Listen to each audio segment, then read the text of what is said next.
कौम समूद एक मजबूत और ताकतवर कौम थी।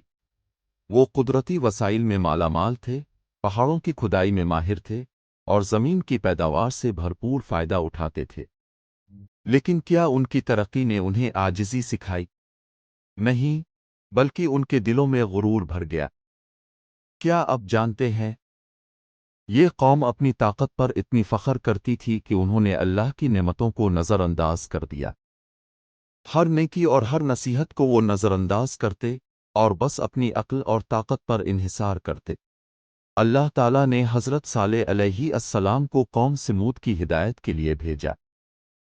हज़रत सालेह अलैहिस्सलाम एक सच्चे नबी थे, जिन्होंने अपने लोगों को अल्लाह की तरफ बुलाने के लिए सब्र और हिकमत का मुज़ाहिरा किया।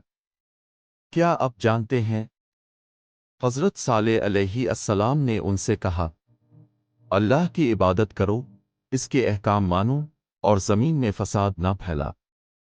लेकिन कौम समूद ने क्या नसीहत सुनी?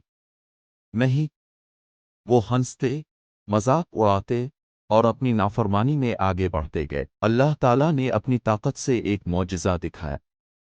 एक अजीम ऊँटनी जो ज़मीन के पहाड़ों में छपी हुई थी, हज़रत सालेह अलैहिस्सलाम के हुक्म से निकली।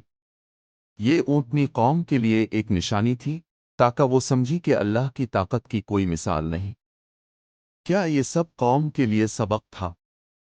जी हाँ, लेकिन कौम समूद ने इसे भी नुकसान पहुंचाया। उन्होंने ऊँटनी के हुकूक को पामाल किया और अल्लाह की नेमतों का मजाक उड़ाया। और फिर अल्लाह ताला ने अपनी ताकत से इनकी ज़मीन को हिला दिया, उनके घरों को बर्बाद कर दिया और उनके गुरूर का अंजाम दिखा दिया। क्या ये सिर्फ उनके लिए सबक है? नहीं, बल्कि ये सब इंसानों के लिए एक इंतबाह है। क्या हम आज भी इसी तरह अपनी नाफरमानी में आगे बढ़ रहे हैं, या हम हज़रत सालेह अलैहिस्सलाम की नसीहतों से सबक सीखेंगे? अल्लाह ताला ने कुरान में फरमाते हैं, और हमने उन्हें हिला दिया, और वो कौम जो हमारे पैगंबरों की नाफरमानी करती है, हमेशा तबाह हो जाती है। सूरत अल-हजर 80-84। क्या आपने महसूस किया? ये आयत ना सिर्फ कौम समूद के लिए हैं, बल्कि हर इस इंसान के लिए है जो अल्लाह की नसीहत से गाफिल है। हर गुरूर, हर तकब्बुर और हर नाफरमानी का अंजाम तबाही है। वीडियो का नेक्स्ट पार्ट देखने के लिए लाइक कर दिए। शुक्रिया।